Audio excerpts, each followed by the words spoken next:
দোকানের স্বাদের একদম পারফেক্ট রসগোল্লা যেভাবে আমি ঘরে বানাই। আমার কাছে রেসিপি চেয়েছিলেন, তাদের জন্যই আজকে আবারও বানিয়ে নিয়েছি রসগোল্লা। তো চলুন তাহলে দেখে নিই আমি কিভাবে একদম দোকানের স্বাদে পারফেক্ট রসগোল্লা বানাই। এখানে আমি 2 লিটার ফুল ক্রিম দুধ নিয়েছি। এখন চুলার আঁচ হাই রেখে দুধটাকে একটা বলক আসা পর্যন্ত জাল করে নিব। এখানে দুধে ছানা কাটার জন্য একটা পাত্রে নিচ্ছি 4 টেবিল চামচ ভিনেগার আর দিয়ে দিব আমি 2 টেবিল চামচ পানিতে মিশিয়ে রেখে দিচ্ছি সাইডে। দুধে কিন্তু বলক চলে এসেছে, যখন বলক চলে আসবে একটা তখনই চুলাটা অফ করে চুলা অফ করার পরে 2 মিনিট এভাবে দুধটা নেড়ে একটু ঠান্ডা করে নিব। মিষ্টি ভালো হওয়ার জন্য কিন্তু ছানাটাও পারফেক্ট হতে হবে। 2 মিনিট নেড়ে নেওয়ার পরে এখন আমি অল্প অল্প করে ভিনেগারের মিশ্রণ দেব আর নাড়তে থাকবো। যখনই পানির কালারটা এরকম সবুজ হয়ে যাবে তখনই কিন্তু নামিয়ে নিতে হবে। আমি আগে থেকে একটা পাত্রের উপর কাপড় দিয়ে রেডি করে রেখেছিলাম যেন সঙ্গে সঙ্গে নামিয়ে নিতে পারি। আর সঙ্গে সঙ্গে ঠান্ডা পানি ছেড়ে ছানাটা ধুয়ে নিব যেন ছানাটা ঠান্ডা হয়ে যায়, গরম না থাকে আর ভিনেগারের গন্ধটাও চলে যায়। তো ছানা ধুয়ে নেওয়ার পরে এভাবে করে আলতো হাতে চিপে এক্সট্রা যে পানি আছে পানিটা ফেলে দিব। খুব বেশি জোরে চেপে চেপে পানি ফেলতে যাবে না, এতে করে কি হবে ছানার ভিতরে যে তেল থাকে সেটা চলে যাবে। এভাবে আমি আলতো হাতে চিপে এক্সট্রা পানিটা ফেলে দিয়েছি। এরপর এভাবে একটা প্লেটের উপরে রেখে উপরে ভারী কিছু চাপা দিয়ে রাখবো 5 থেকে 6 ঘন্টা। অন্যদিকে আমি মিষ্টির শিরা বানানোর জন্য একটা পাত্রে নিচ্ছি 5.5 কাপ চিনি আর সেই কাপেরই আমি দিয়ে দিব 4 কাপ পানি। শিরা পাতলা হওয়ার কারণে কিন্তু মিষ্টি ভেঙে যায়, যার কারণে প্রথমে পানি কম করে অ্যাড করে ঘন করে শিরা জাল করে নিতে হবে। এখন আমি দিচ্ছি 3টা এলাচ, এটা অপশনাল, আপনারা চাইলে না দিতে পারেন, আমি দিয়েছি ফ্লেভারের জন্য। এখন একটু নেড়ে চেড়ে নিচ্ছি। এখন চুলা অন করে শিরা ফুটে আসা পর্যন্ত জাল করে নিব। মিষ্টির শিরাটা রেডি হতে থাক, এদিকে আমি মিষ্টির ছানা রেডি করে নিব। আমি 5 ঘন্টা পরে ছানাটা বের করে নিলাম। এখন আমি একটা কাপ দিয়ে মেপে নিচ্ছি যে 2 লিটার দুধে কতখানি ছানা হয়েছে। এখানে আমার 2 লিটার দুধে 2 কাপ ছানা হয়েছে। কাপের সমান করে 2 কাপ ছানা।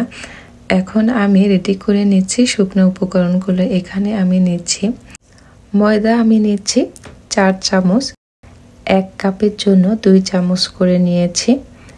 এখন দিয়ে দিচ্ছি কর্নফ্লাওয়ার 1 চামচ, এরপরে দিয়ে দিচ্ছি গুঁড়া দুধ 2 চামচ আর দিয়ে দিচ্ছি 2 টেবিল চামচ চিনি দিয়েছি 2 টেবিল চামচ। এখন এই শুকনো উপকরণগুলো একটু ভালো করে হাতে মিশিয়ে নিলাম। এরপরে এখানে আমি দিয়ে দিচ্ছি 2 চামচ রান্নার তেল, যে কোনো রান্নার তেল ব্যবহার করতে পারেন। এরপর তেলটা দিয়েও ভালো করে মিশিয়ে নিব।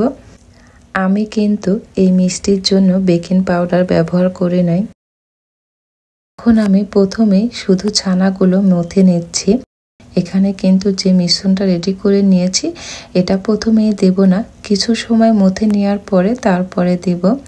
আর আমি কিভাবে মথে নিচ্ছি সেটা আপনাদেরকে ভিডিওতে দেখে বুঝে নিতে হবে। ছানা অনেক সময় ধরে মথে নেওয়ার কোনো প্রয়োজন নেই। ছানা যদি পারফেক্ট হয় তাহলে অল্প সময়ে কিন্তু এটা মথে নেওয়া হয়ে যাবে। আমি 3-4 মিনিট মথে নেওয়ার পরে এখন যে উপকরণগুলো একসঙ্গে মিশিয়ে নিয়েছিলাম সেগুলো দিয়ে দিচ্ছি। সেগুলো দিয়ে আমি আরও 2-3 মিনিটের মতো মথে নিব। আর এভাবে দেখেন হাত দিয়ে মাখিয়ে নিচ্ছি। আমার ছানা রেডি। দেখেন কিন্তু ছানাটা একদম পারফেক্ট হয়েছে। আর ছানাটা আমি যেখানে মথে নিচ্ছি সেখানে কিন্তু একটু লেগে নেই, একদম উঠে আসছে।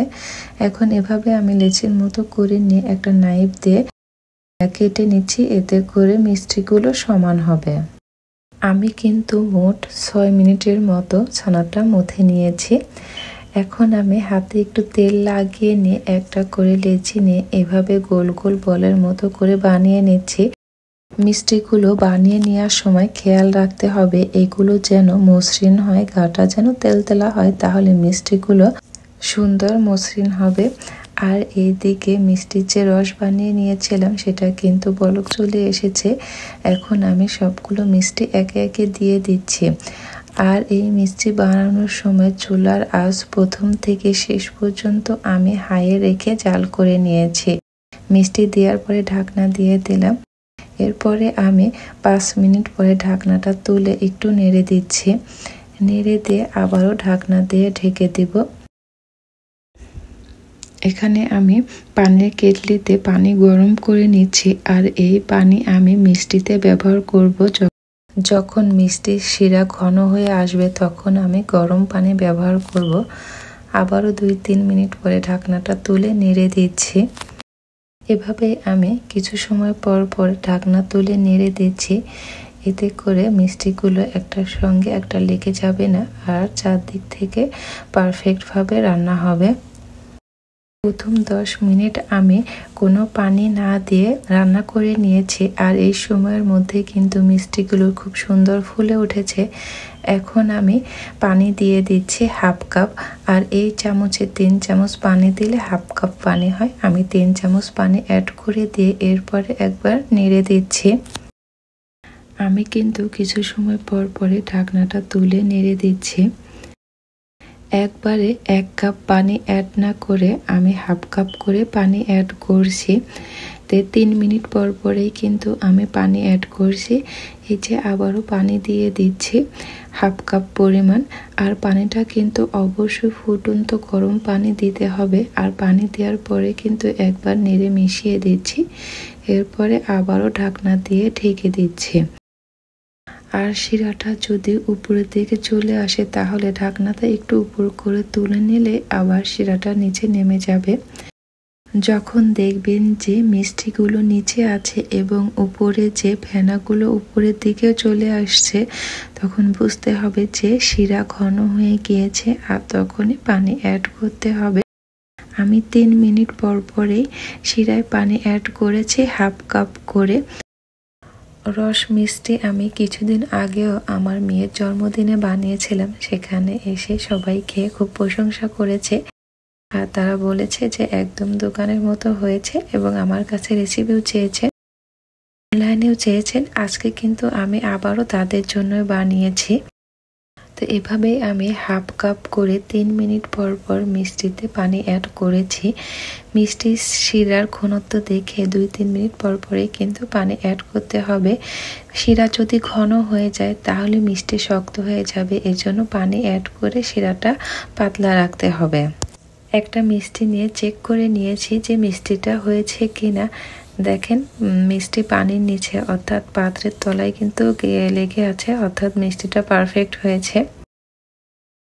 চুলার আঁচ একই রেখে আমি 25 মিনিট ধরে রান্না করে নিয়েছি। আর 25 মিনিটে মিষ্টিগুলো পারফেক্ট হয়েছে।